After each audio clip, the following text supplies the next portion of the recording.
Hi everybody. Today we're going to learn how an image is formed in a mirror. As you might imagine, it's a little bit of geometry and a little bit of knowledge of physics, and you put those two things together and you can end up with a pretty slick way of describing where an image is.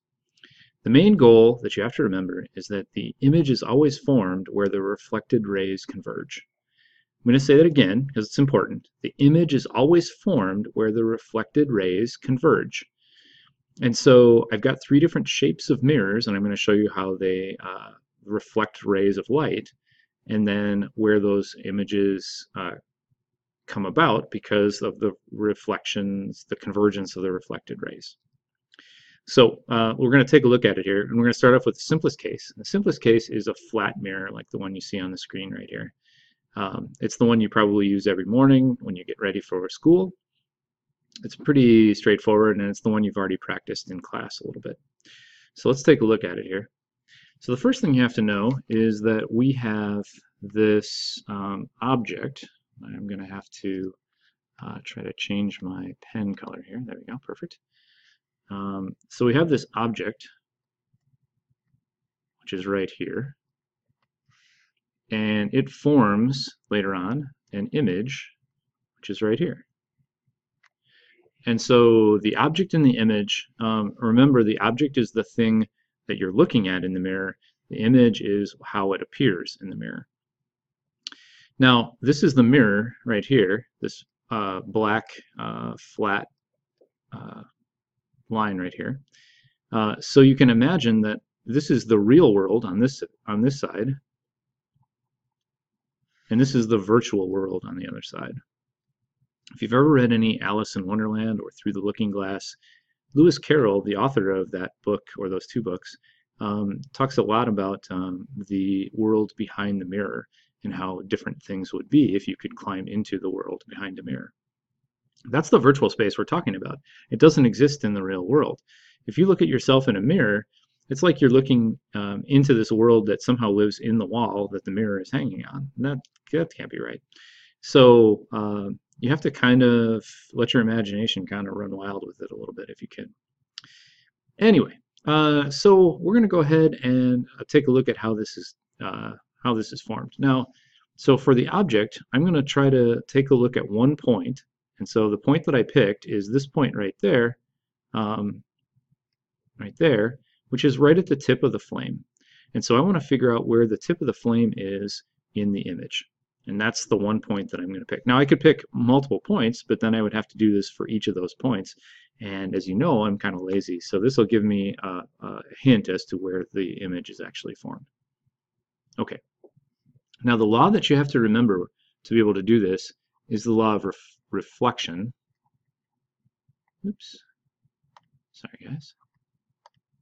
Reflection.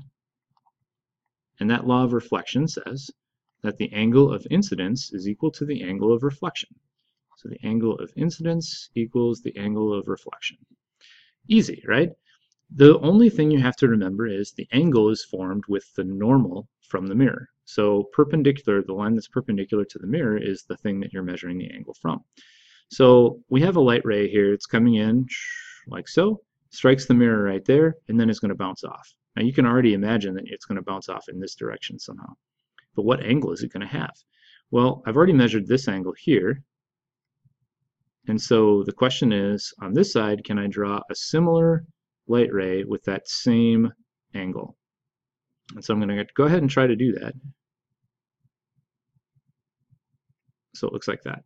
And this angle there is supposed to be the same as that angle there. Now I freehanded that, so you can see it's probably not going to be perfect. You just have to let me have that. That's okay. Here we have a second light ray coming. It's striking the mirror right there. And then that light ray is going to be reflected off like so. And so I'm going to go ahead and draw that in so you can see what that looks like. And it's going to have that angle with the perpendicular right there. So it's going to be like this. No, oops, not my best work. I'm going to try it again here. There we go. And so that angle is pretty close to that angle right there. And then finally I have one more. This light ray is coming off of that tip of the flame, striking the mirror and then bouncing off. And so I have to draw the same thing on this side, and so it's going to end up being like this, like so. And I did okay on that one. Now, I think you can see this light ray and that light ray and that light ray, they're never going to converge. They're never going to strike the same place in the real world. So is there ever going to be a place in the real world where I can put a screen and get an image? No, there isn't. But thankfully, they do converge in the virtual world. And so to be able to do that, I need to, I'm going to change my color here, and I'm going to draw these lines back into the virtual world. And so if I draw the lines back as best I can, and do my best, you can see where they converge. And again, this is free-handed here, so I did the best I could with it. But they converge at this point right there, which is where the tip of the flame should be. And so the tip of the flame here in the real world for the object, and the tip of the flame for the image right there, what you see is that the distance for the object and the distance for the image should be equal. Now the way that we describe the image is using this acronym called LOST, and LOST stands for location, orientation, which means is it right side up or upside down, size, and type. And for type, I actually mean is it in the real world or in the virtual world. And so that's what I'm talking about for type. And now we can use this LOST idea to be able to do that. So the location. I just said that the distance for the image is the same as the distance for the object. So in answering that question, I would say, is it closer to the mirror? Is it farther from the mirror? Or is it the same distance from the mirror as compared to the object? And in this case, it's the same. That's not always the case, but that is the case in this case. Orientation. Is it upright? So, or upside down? And I think you can see it's upright. It didn't get flipped over as it does in some mirrors sometimes. Size, is it the same size as the candle over here, the object and the image, same size? Yes. Again, not always the case. And then type. This is the real world, and this is the virtual world, so this must be a virtual image. And so if I wanted to, I could describe the image by using those 4 terms. Same size as the object, it's upright like the object is, it's the same, same location as the object, and it has the type is virtual, so it's in the virtual space. Okay, so things get a little more complicated when the mirror is curved, but not by much. And so we're going to go ahead and talk about what that looks like here. So the thing you have to remember with a curved mirror is that you have this acronym PVC, right? So like PVC pipe, right? So P means to start with a parallel light ray. V stands for go to the vertex, and C stands for the center of curvature. And so we're going to use those 3 rays to be able to figure out where the image is located. Now I've already drawn the image in here, so you can kind of see what it's going to look like. It's going to be closer to the mirror, it's going to be inverted or upside down, it's going to be smaller than the object, and it's going to be in the real world, not in the virtual world back over here. So you already see what the image is going to look like. Let's just prove that using the PVC idea. So again, parallel, vertex, and center. The vertex is actually this point right here where the mirror meets the principal axis, which we'll talk about in a second. The main thing to remember, though, is that the law of reflection still applies. So if you have a perpendicular with the mirror, the angle on one side for the incident ray is going to be equal to the angle on the other side for the reflected ray. And so let's take a look at what that's going to look like here. I'm going to give myself some lines here. So this is the parallel ray. You can see it's parallel to the principal axis. So it comes in off the candle flame and it strikes the mirror right here.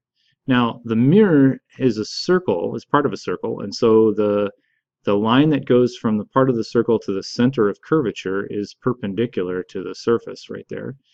And so if I wanted to, I can measure the angle on this side, which is the angle of incidence. And then I know that the angle of reflection should be the same on the other side. And so it's going to look like this. going to make that red so you can kind of get a sense for it, and I'm going to make it an arrow so you know it's going in that direction. So that's the reflected ray. Now, I didn't draw it perfectly here, so I'm going to try to fix it just a little bit there. There we go. And so the angle of incidence should be equal to the angle of reflection. Perfect. Okay. Second is the vertex ray, and so the vertex ray is the one that comes from here down to the vertex, and then it bounces off. So the angle on this side of the principal axis should be the same as the angle on the other side. So I'm going to go ahead and get a second light ray here, and I'm going to go ahead and draw that as it is reflected. And so I'm cheating a little bit, of course, because I know where the image should be, like so. But if you see, the angle on this side and the angle on that side should be the same. Last but not least is the center light ray. And the center light ray is weird because what happens is the light ray starts here, goes through the center of curvature, and then reflects straight back. And like so. And then it reflects straight back at the object itself. Why does it reflect straight back? Because the center of curvature and the mirror form a perpendicular line right there. And so as this is going right along the perpendicular line, you can imagine that the angle of incidence is 0 degrees. So the angle of reflection should be 0 degrees. So that's what happens there. So I'm going to go ahead and draw that again. Oops, my fault. Let me get my bearings here. There we go. And this. And I'm going to go ahead and draw it right along that line so you know it's straight back in, like so.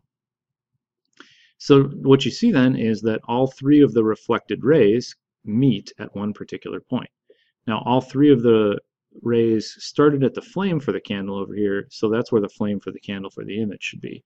And so this is the object, like we said, and this is the image. And so let's quickly do our lost. You should say that the location is closer to the mirror. The orientation is upside down. The size is smaller than the object, and the type is real.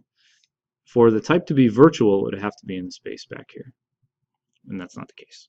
Finally, we're going to do one, it's called a divergent mirror. So the last one was convergent, and this one is a divergent mirror. You can see it's convergent because all the light rays converge on a single point.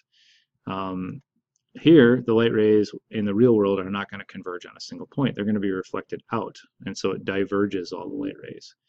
But we still use PVC. PVC stands for parallel, vertex, and center again, so we're going to do that. So here's the first one. This light ray is coming in parallel with the principal axis, and it's going to hit. Now, I've drawn a perpendicular line here, so the angle with the perpendicular right there on this side is going to be equal to the angle on the other side. And so the reflected ray is going to look something like this. And I'm going to make that red so you noticed. Okay, perfect.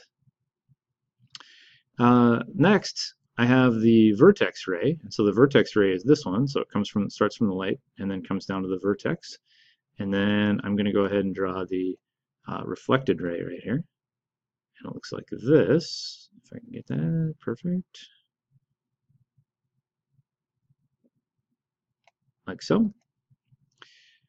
And so the angle on this side and the angle on that side should be the same. And then last but not least, we have this light ray that goes to the center. And remember what happens, what's weird with the center light ray is that it goes down, hits the mirror, and comes straight back. And so I'm going to go ahead and draw one straight back along that line. So you can see how this works. It's the best I can here. So it's like that. Okay, so there's our three reflected rays. Are they ever going to meet in the real world over here? The answer is no, they're not. They're not going to meet in the real world. So to be able to find out where they go, I have to go back to what I did in the flat mirror, and that is to draw the reflected rays all the way back into space behind the mirror. So that's what I'm going to go ahead and do. I'm going to go ahead and draw them back.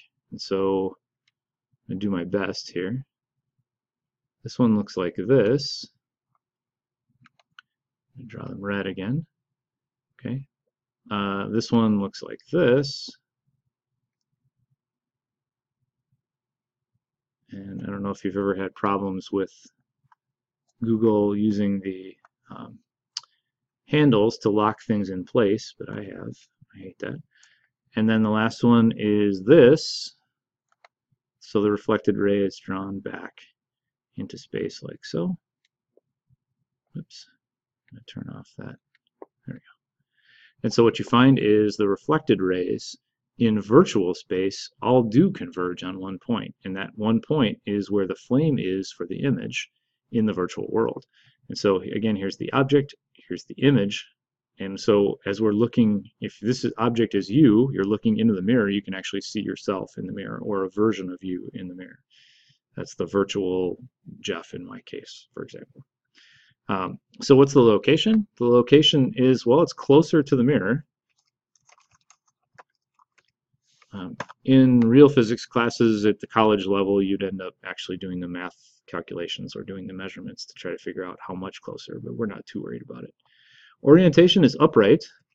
It's still right side up, not upside down. The size is smaller again, and the type is virtual because it doesn't exist in the real world. So I can use those four to try to describe it. When you get to the test on Friday, you're going to see that one of the free response questions has you do a mirror like this, and you're going to have to come up with the LOST discussion for yourself. You don't have to memorize LOST as an acronym, though. I tell you what that means. So hopefully that helps.